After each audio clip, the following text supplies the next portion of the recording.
গ্রামের নাম ধানপুর। সেখানে বাস করতেন এক সহজ সরল কৃষক নাম রাখাল চাচা। সাদামাটাভাবে জীবন, সকালবেলা সূর্য উঠতেই মাঠে চলে যেতেন, আর সন্ধ্যা নামলেই ফিরে আসতেন কাঁধে কোদাল আর মুখে ক্লান্তির হাসি নিয়ে। রাখাল চাচার জমি ছিল খুব সামান্য, মাত্র ৩ বিঘে।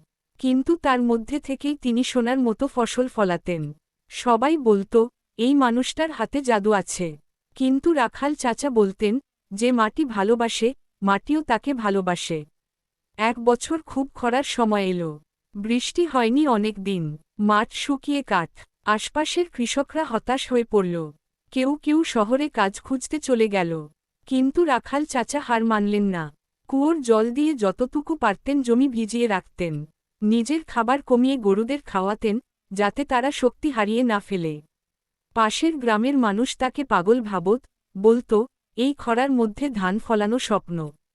কিন্তু চাচার বিশ্বাস ছিল, প্রকৃতিকে ধৈর্য ধরে ভালোবাসলে সে একদিন ফিরেই ভালোবাসবে। অবশেষে আশ্বিন মাসের এক সকালে গ্রামের আকাশে দেখা দিল কালো মেঘ। ভারী বৃষ্টি হল টানা ৫ দিন। শুকনো মাঠে যেন নতুন প্রাণ ফিরে এলো।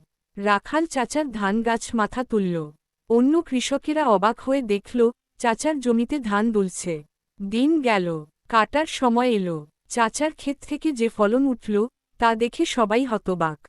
৩ বিঘে জমিতে তিনি এত ধান পেয়েছিলেন, যা অনেকের ১০ বিঘেতেও হয় না।